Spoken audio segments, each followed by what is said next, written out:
Olá, queridos companheiros de jornada, amados irmãos, estamos aqui para mais um vídeo. E o de hoje nós vamos falar sobre os centros de força, os plexos. Diz Emmanuel que os talentos da fé e o conhecimento superior, o dom de consolar e a capacidade de servir, não obstante laboriosamente conquistados por esforço pessoal, constituem bênçãos do Criador nos corações das criaturas. Por isso mesmo, não deve o homem furtar-se à lavoura do bem a pretexto de sentir ainda a influência do mal, pois até alcançar triunfo pleno sobre seus desejos malsãos, sofrerá na vida, seja no corpo de carne ou além dele.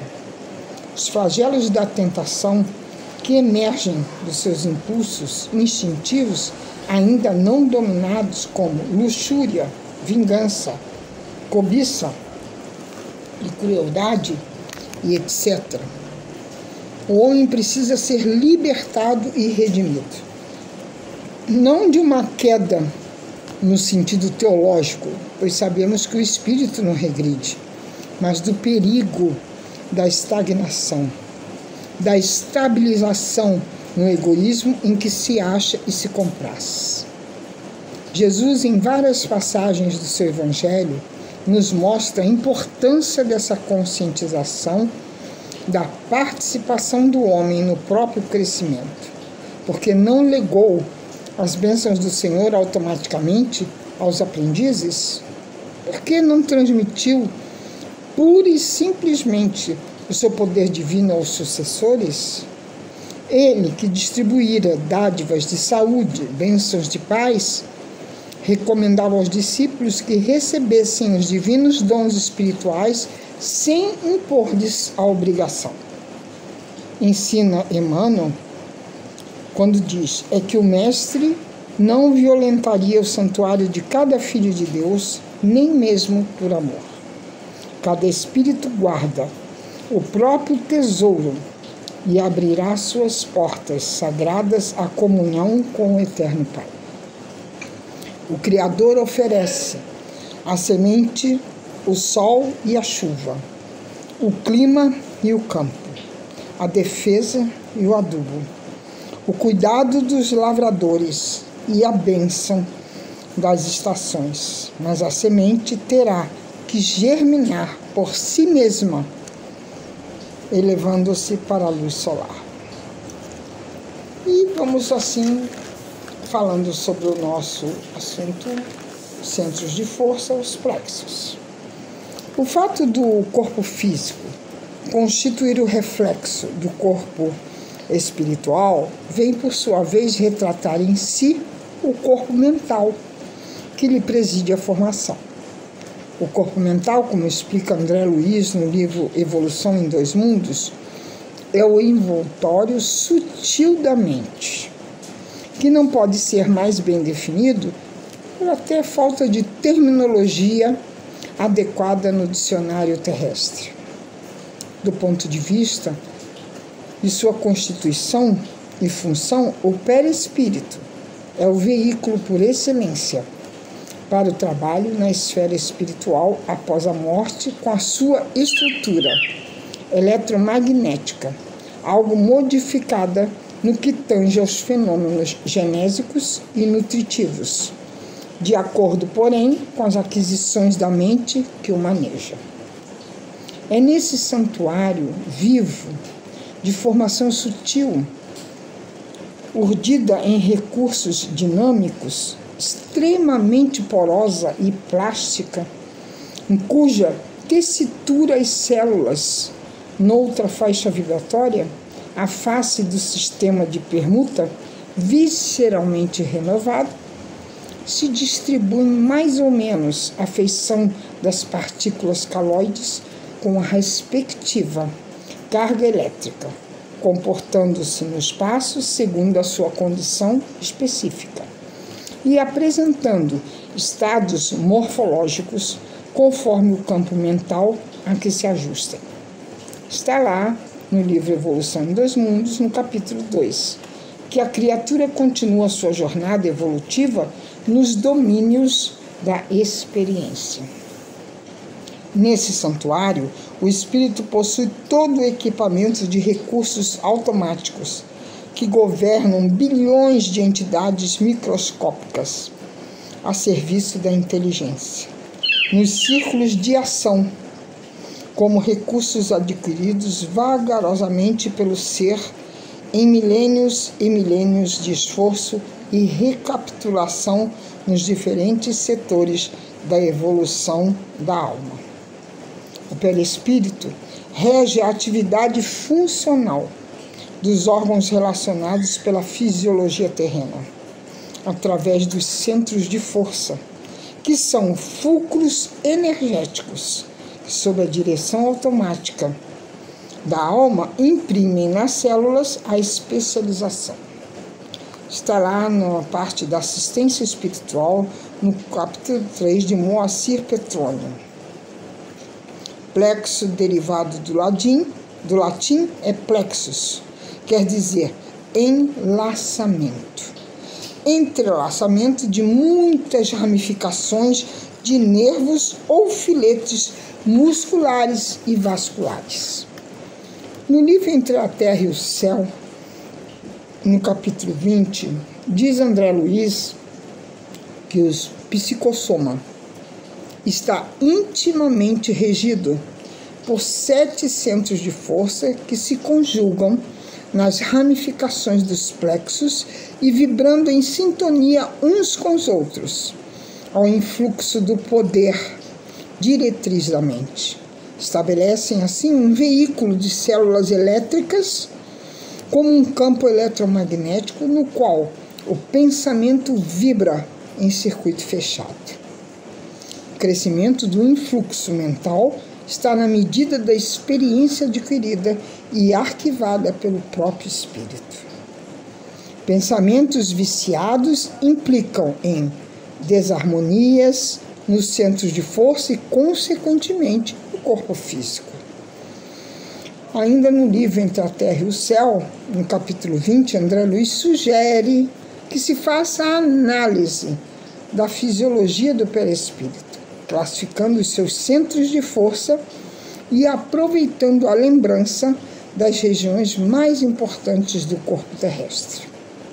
Tem-se, assim, por uma expressão máxima do veículo que nos serve presentemente, o centro coronário, que na Terra é considerado pela filosofia hindu como sendo o lótus de 1000 pétalas.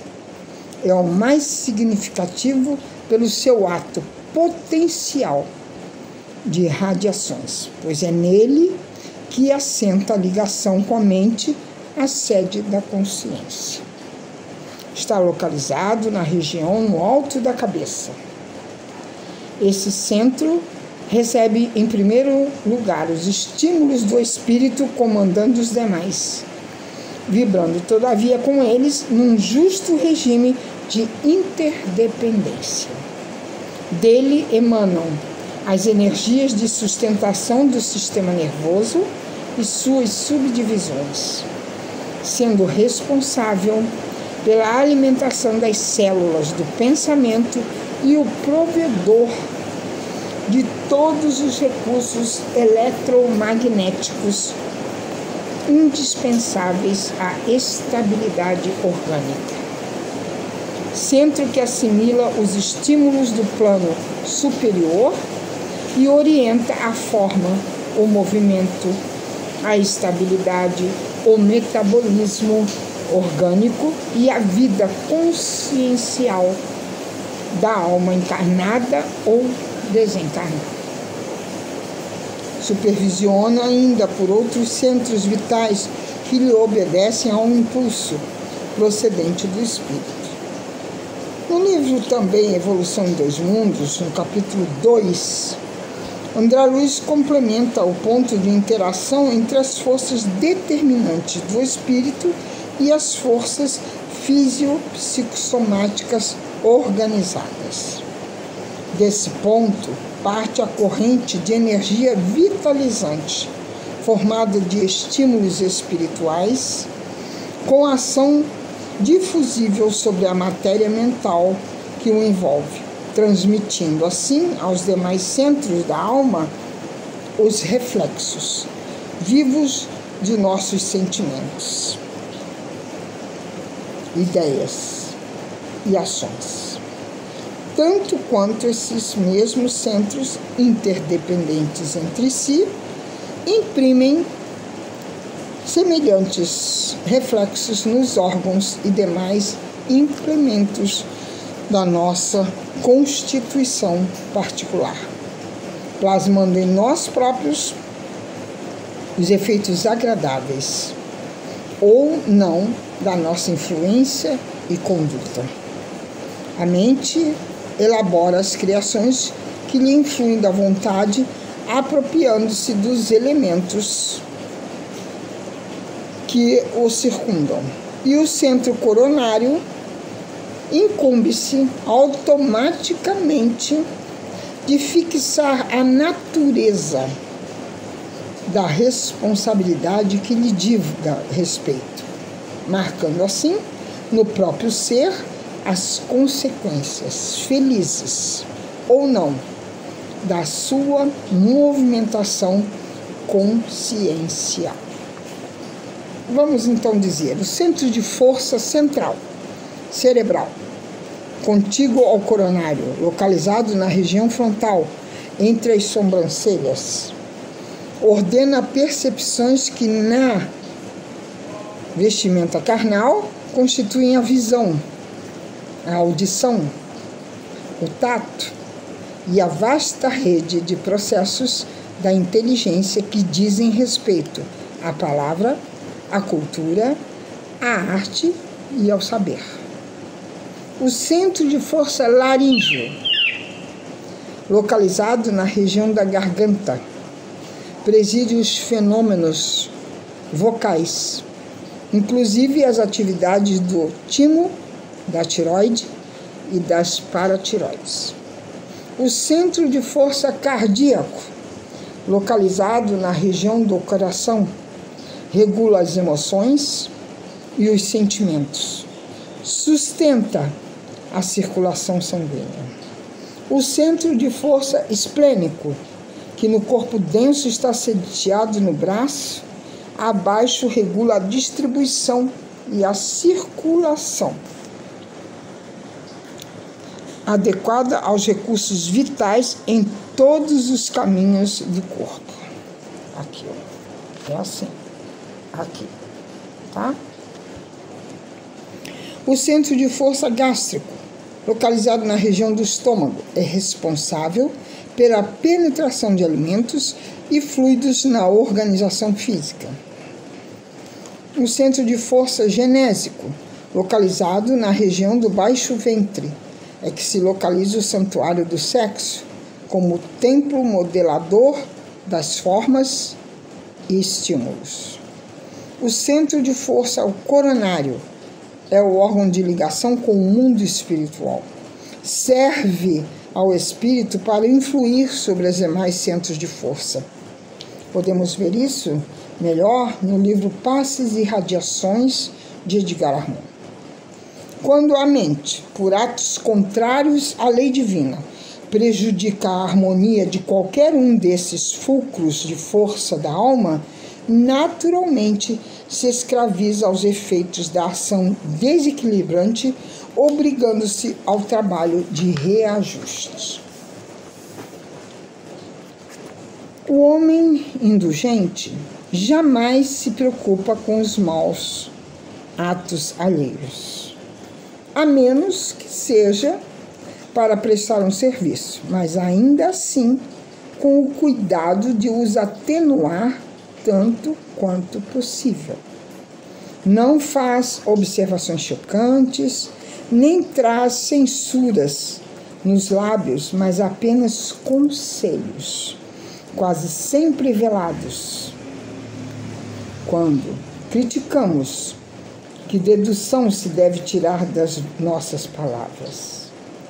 A de que nós, que censuramos, não praticamos o que condenamos? E valei mais do que o culpado? O homem? Quando passaremos a julgar os nossos próprios corações, os nossos próprios pensamentos e os nossos próprios atos, sem nos preocuparmos do que fazem nossos irmãos? Quando fitaremos os vossos olhos severos somente sobre nós mesmos? Está lá no Evangelho segundo o Espiritismo, no capítulo 10, no item 16. Ser indulgente é ser misericordioso, é ser tolerante, é ser benevolente para com o próximo, é ser caridoso, é ser fraternal. Jesus é o maior exemplo, pois viveu e ensinou o respeito e o amor ao próximo. Na Epístola de Tiago, no capítulo 5, no versículo 20, esse é o esclarecimento. Abre aspas. Aquele que fizer um pecador retroceder do seu erro, salvará a sua alma da morte e fará desaparecer uma multidão de pecados. Fecha aspas. Esses ensinamentos estão também na primeira epístola de Pedro, no capítulo 4, no versículo 8. E na epístola de Paulo aos Coríntios, no capítulo 13, no versículo 4 a 7.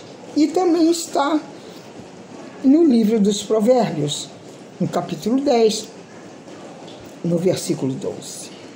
Quando se depara com criaturas que estão passando por situações difíceis, consequências, muitas vezes, de erros cometidos, as críticas, as injúrias, as censuras nada favorecem, pois essas pessoas estão necessitadas de amparo, procuram palavras de conforto, mão amiga para ajudar a amenizar o seu desespero.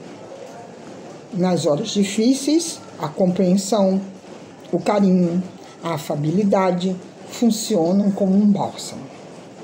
O indulgente, então, deve compreender que antes de censurar alguém, é preciso pensar um pouco na realidade íntima e na história de cada um, pois o erro não pede aversão, mas pede entendimento.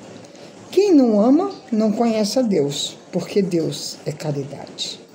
O indulgente deve procurar conhecer o seu íntimo e vigiar a si mesmo, ampliando a sua capacidade de entendimento e de perdão, pois reconhece suas próprias imperfeições, sabendo que todo o que se exalta será humilhado, e todo o que se humilha será exaltado. O indulgente pede perdão quando erra e perdoa os erros dos outros, evitando comentá-los e divulgá-los. Afasta-se das críticas e juízos falsos a quem quer que seja, sabendo que a autoridade para censurar está na razão direta da autoridade moral de quem censura. Jesus, lá no Evangelho de João, no capítulo 8, no versículo 15, ensina por que devemos perdoar sempre. Vós julgais segundo a carne, e eu a ninguém julgo. São palavras dele. O indulgente é sincero, quando procura suavizar a dor daqueles que o procuram, sabendo que um necessita do outro, pois o homem não vive só. Quem faz o bem é de Deus. Quem faz o mal não viu a Deus. Está lá na terceira epístola de João, no capítulo 1, no versículo 11. Enfim, o indulgente ama o próximo como a si mesmo, não faz aos outros que não quer que façam a ele. Quem ama o seu irmão permanece na luz e nele não há escândalo. Está lá na primeira epístola de João, no capítulo 10, capítulo 2, versículo 10. Sede, pois, severos convosco e indulgentes para com os outros. Pensai naquele que julga em última instância, que vê os secretos pensamentos de cada coração, que em consequência desculpa frequentemente as faltas que condenais ou condena as que desculpais, porque conhece o móvel de todas as ações. Está lá no Evangelho segundo o Espiritismo, no capítulo 10, no item 16. Portanto, para sermos bons médios, a indulgência é muito importante ainda. Que Jesus possa estar em nossos corações, hoje e sempre. Beijos em seus corações.